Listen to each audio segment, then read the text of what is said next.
नमस्कार, मैं रजनी आर्य। आज जनादेश में आपका स्वागत है। आइए चलते हैं आज की खास खबर की ओर। कंडाघाट चाल मार्ग पर एक निजी बस 150 मीटर गहरी खाई में जा गिरी, जिसमें 4 लोगों की मौत हो गई। लक्ष्मी प्रसाद 50 वर्ष की मौके पर ही मृत्यु हो गई, जबकि चालक अनीस ठाकुर 28 वर्ष के अस्पताल जाते समय रास्ते में ही मृत्यु हो गई।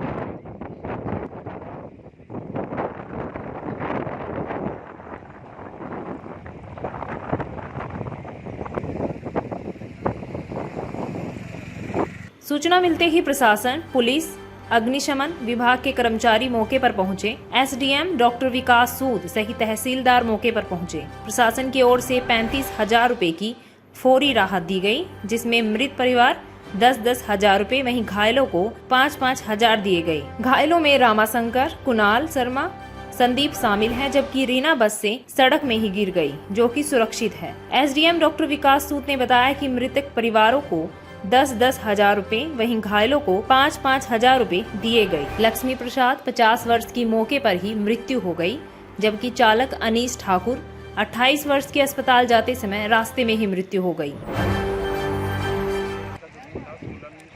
कंडाघाट को हेतु था, लेकिन अभी सिर्फ कंडाघाट तक जा रही थी और ये 10 बजे के आसपास ये एक्सीडेंट हुआ। ये बस ऊपर से नीचे गिर गई। इसमें जो रिपोर्ट्स मिली है उसमें 6 लोग इसमें ऊपर सवार थे, ड्राइवर कंडक्टर को मिला के। उसमें से 2 की डेथ हो गई है और जो 3 इंजर्ड थे उनको शिफ्ट कर दिया गया कंडाघाट हॉस्पिटल, और एक जो लड़की है वो बिल्कुल ठीक है। अब जो रिपोर्ट मिली है वो जो 3 इंजर्ड थे उनको भी आईजीएमसी शिफ्ट कर दिया गया है, क्योंकि उनकी इंजरीज सीरियस है। जो पैसेंजर इसमें इंजर्ड हुए हैं और जिनकी डेथ हो गई है, उनका नाम पता सब मालूम कर लिया गया है और वो जो फौरी राहत है वो उनको तुरंत दे दी गई है। हमारे प्रशासन के जो कर्मचारी और अधिकारी वहाँ पे थे कंडाघाट हॉस्पिटल। देश की नामी कंपनियां बिलासपुर के युवाओं को रोजगार देंगी। इसके लिए पीजी कॉलेज बिलासपुर में 30 अप्रैल को देश की नामी कंपनियां आएंगी। बिलासपुर के युवा रोजगार मेला में पहुंचकर बेहतर रोजगार हासिल कर सकते हैं। यह बात बिलासपुर में आयोजित प्रेस वार्ता में भाजपा राष्ट्रीय अध्यक्ष जेपी नड्डा के बेटे एवं समाज सेवी हरीश नड्डा ने बिलासपुर में आयोजित प्रेस वार्ता में कही। हरीश नड्डा ने कहा कि चेतना संस्था व सेफ एजुकेशन संस्था के संयुक्त तत्वाधान में यह रोजगार मेला होगा। आने वाले 30 अप्रैल और 1 मई को बिलासपुर में एक रोजगार मेले का आयोजन किया जाएगा।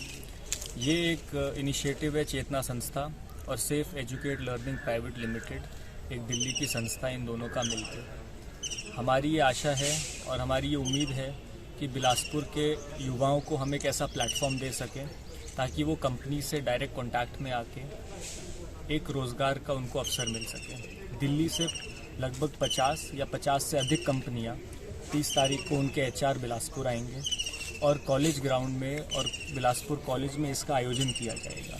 इसमें ओरिएंटेशन प्रोग्राम होएगा, करियर काउंसलिंग होएगी और इंटरव्यू होंगे सभी लोगों के। हमने इसका एक रजिस्ट्रेशन प्रोसेस रखा है, जिस प्रोसेस की हम शुरुआत अगले 2 दिन से शुरू कर देंगे। गूगल फॉर्म के माध्यम से और फिज़िकल रजिस्ट्रेशन के माध्यम से लोगों को रजिस्टर करना पड़ेगा। मेरे फेसबुक पेज पर और सोशल मीडिया के माध्यम से गूगल फॉर्म हम लोगों को पहुंचाएंगे, व्हाट्सएप के माध्यम से मास मैसेजिंग भी करेंगे और फिज़िकली चेतना संस्था के ऑफिस में और अन्य जगहों पर हमारे वॉलंटियर्स ये रजिस्ट्रेशन फॉर्म्स लोगों को उपलब्ध कराएंगे। मेरा सभी युवाओं से आग्रह है कि एक बहुत अच्छी अपॉर्चुनिटी है सबके लिए, जिसमें एक प्लेटफॉर्म सबको मिल सकता है अपने क्वालिफिकेशन इंटरेस्ट के आधार पर एक रोज़गार प्राप्त करने का। मैं सभी युवाओं से अनुरोध करूंगा कि ज़्यादा से ज़्यादा इसको अपने मित्रों को, अपने साथियों से शेयर करें और बहुत भारी मात्रा में आके इस वर्ग में हिस्सा लें और इसको सफल बनाने में हमारा सहयोग दें। धार्मिक नगरी अयोध्या से जबरदस्ती गैर समुदाय के लोग एक हिंदू परिवार के लोगों का पलायन करवाने की धमकी का मामला सामने आया है। मामला कोतवाली नगर के पुरानी सब्जी मंडी का है। पीड़ित परिवार ने बताया कि शहर का पुरानी सब्जी मंडी मोहल्ला मुस्लिम बाहुल्य क्षेत्र है। इस मोहल्ले में केवल 8 हिंदू परिवार रहते हैं, जिसमें से 2 हिंदू परिवार मुसलमानों के डर के कारण अपना घर बेचकर कहीं और चले गए हैं। बाकी बचे 6 परिवार भी मुसलमानों के बीच डर कर रहने के लिए मजबूर हैं। पीड़ित परिवार का कहना है कि नियाज अहमद के पुत्र अल्ताफ, रियाज, बब्बू, नौसाद व शमसाद उन्हें जान से मारने की धमकी देते हैं और कहते हैं अपना घर बेचकर कहीं और चले जाओ। मुसलमान है, अल्ताफ है, रियाज है, नौसाद है, बब्बू है, शमसाद है, उनकी बहन है सलमा और उनके पिताजी हैं रियाज अहमद। मोहल्ला है पुरानी सब्जी मंडी डफाली टोला। ये मुस्लिम बहुल क्षेत्र है। उसमें हम लोग 8 घर हिंदू थे। 8 घर हिंदू थे जिसमें से 2 घरों का पलायन करा दिए ये लोग। वो 2 घरों का चाहे वो धमकी से या पैसे से या दबंगई से उनका घर ले लिया गया है, जिसमें से हम लोग 6 घर हिंदू बचे हुए हैं। और अब हम लोगों को परेशान काफ़ी टाइम से किया जा रहा है कि हम तुम्हारा घर नहीं बनने देंगे, हम ऐसा करेंगे वैसा करेंगे, मारेंगे पीटेंगे। और ये अल्ताफ, रियाज, शमसाद, नौसाद, बब्बू ये सब लोहे का व्यापार करते हैं। कहते क्या?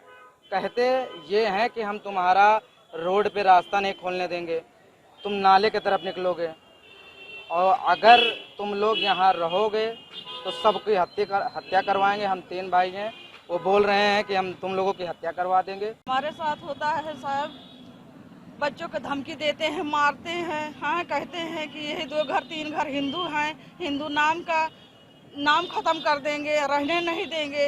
हाँ, सबको अब कह रहे हैं कि बम धरवा देंगे, हम सबको मरवा देंगे। तुम्हारे बच्चे जहाँ रास्ता में मिलेंगे उनको कटवा देंगे। हाँ, तुम्हारी बेटी के ऐसे ऐसे करेंगे। हमको कहते हैं, उल्टा पुल्टा बोलते हैं, गंदा बोलते हैं, सब बहुत कुछ बोलते हैं साहब। एकदम परेशान किए हैं। हम बनने नहीं देंगे, बनवाने नहीं देंगे, हम मार डालेंगे, मर्डर कर डालेंगे, यहीं में सबका आग लगा देंगे। बहुत कुछ कहते हैं साहब। अच्छा, सवेरे रात से 4 बार हो गया इन लोग का है ऐसे गाड़ी बगते आते हैं। अभी इन लोग की दुकान बंद होगी, सब लोग इकट्ठा हो जाएंगे मारने के लिए। सब लोग आ जाएंगे, कहते हैं हमारे 5 भाई हैं, 6 भाई हैं, हम एक एक करके हम सबको मरवा डालेंगे। अभी सुबह आई थी, कह रही थी कि 10 लाख रुपया लग जाएगा तो हम लगा देंगे, वकील तुमको यहाँ रहने नहीं देंगे हम। हम देखिए हम कैसे तुम्हें इस घर में रहती हो। हाँ, यहाँ रहोगी या भाग जाओगी तुम, हम रहने नहीं देंगे। तो हिंदू नाम की हो, हम हिंदू नाम की, अब तो शुरुआत की है हिंदू नाम का, अब खत्म कर देंगे, हम एक एक का खत्म कर देंगे। रहो, देखिए कैसे रहती हो, आग लगा देंगे, बम रखवा देंगे। करणी सेना भारत की प्रवक्ता श्वेता राज सिंह के हस्तक्षेप के बाद पीड़ित संगीता देवी की तहरीर पर पुलिस ने कोतवाली नगर में गैर समुदाय के एक ही परिवार के 5 लोगों के खिलाफ मुकदमा दर्ज कर लिया है। देखिए, ये मेरे पास कल आए कि कई महीनों से ये लोग प्रताड़ित हैं। ये जिस क्षेत्र में रहते हैं पुरानी सब्जी मंडी, वो मुस्लिम बहुल्य क्षेत्र है और वहाँ से इन लोग को पलायन के लिए मजबूर किया जा रहा है। अब योगी सरकार में हिंदुओं को भी यदि पलायन के लिए मजबूर किया जा रहा है तो थोड़ी देर के लिए तो मैं भी स्तब्ध थी कि अयोध्या जैसी धर्म नगरी में यह धर्म हो रहा है कि हिंदुओं को भगाया जा रहा है। तो जब मैंने आगे पूछताछ करी तो इन्होंने बताया कि आसपास क्योंकि आसपास मुस्लिम बहुल्य हैं तो सारे मुस्लिम मिल करके हिंदुओं को प्रताड़ित करते हैं और उनके ऊपर दबाव डालते हैं कि आप यहाँ से छोड़ के जाओ। और जो जाने को नहीं तैयार हैं, जो वहाँ रह रहे हैं, उनके ऊपर विभिन्न प्रकार की उनको प्रताड़नाएं दे रहे हैं। महिलाओं और बच्चों के साथ छेड़छाड़ करते हैं, लड़कों को वहाँ पे रहने नहीं देते हैं। अब ये लड़का बेचारा 8 महीने से घर नहीं गया। तो ये सारी चीज़ें सुन करके कष्ट हुआ। मैंने कल प्रशासन से बात करी, करणी सेना भारत के माध्यम से FIR दर्ज कराई गई है और कहीं ना कहीं अब ये प्रशासन के हाथ में है। और यही नहीं, मेरा योगी जी से निवेदन है कि यदि धर्मनगरी अयोध्या से भी हिंदुओं को पलायन के लिए मजबूर किया जा रहा है तो क्या अब हम सबको ये सोच लेना चाहिए कि अब हमारा अस्तित्व समाप्त होने वाला है। JP नड्डा के बेटे हरीश नड्डा ने बिलासपुर में पत्रकार वार्ता करते हुए कहा कि उनका उद्देश्य राजनीति में आना नहीं है, वह बिलासपुर के लोगों की सेवा करना चाहते हैं। बिलासपुर के लोगों ने नड्डा परिवार को शीर्ष स्थान पहुंचाया है। वह समाज सेवा के साथ साथ पार्टी व संगठन की सेवा भी करते रहेंगे क्योंकि भाजपा एक अनुशासित पार्टी है। आने वाले 20 चुनावों में पार्टी जिस भी प्रत्याशी को मैदान में उतारेगी वह पहले की तरह उस प्रत्याशी का प्रचार करेंगे। निःशुल्क है, ना रजिस्ट्रेशन की कोई फ़ीस है, ना इंटरव्यू की कोई फ़ीस है। ये बिल्कुल निःशुल्क है, बिल्कुल फ्री ऑफ कॉस्ट है। तो आप लोग बेझिझक बिना चिंता किए आएँ और इस अवसर का लाभ उठाएं। और हमारा पूरा प्रयास रहेगा कि इसमें हम लोगों को रोज़गार प्रदान कर सके और उनको अवसर दे सके।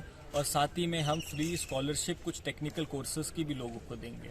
जो इंटरेस्ट रहेगा टेक्निकल कोर्सेज, ऑनलाइन क्लासेस की फ्री स्कॉलरशिप सेफ एजुकेट के माध्यम से भी लोगों को दी जाएगी। केवल बिलासपुर सेंट्रिक रखा है। ये उन्हीं लोगों के लिए है जिनके पास रेसिडेंशियल एड्रेस जिनके आधार पर बिलासपुर का रहेगा। ये एक शुरुआत है जो हमने बिलासपुर से की है। आगे चल के अगर सफलता प्राप्त होती है तो हम कोशिश करेंगे अन्य जिलों में भी हम जाएं। लेकिन ये मेरा जो 30 तारीख को हो रहा है ये सिर्फ डिस्ट्रिक्ट बिलासपुर के युवाओं से ही संबंध रखता है। इसलिए मेरा आग्रह रहेगा सिर्फ वही लोग इस मेले के लिए रजिस्टर करें। देश और दुनिया की ताजा खबरों को जानने के लिए हमारे YouTube चैनल को सब्सक्राइब करें, बेल आइकन को दबाएं और Facebook पेज को लाइक करना ना भूलें।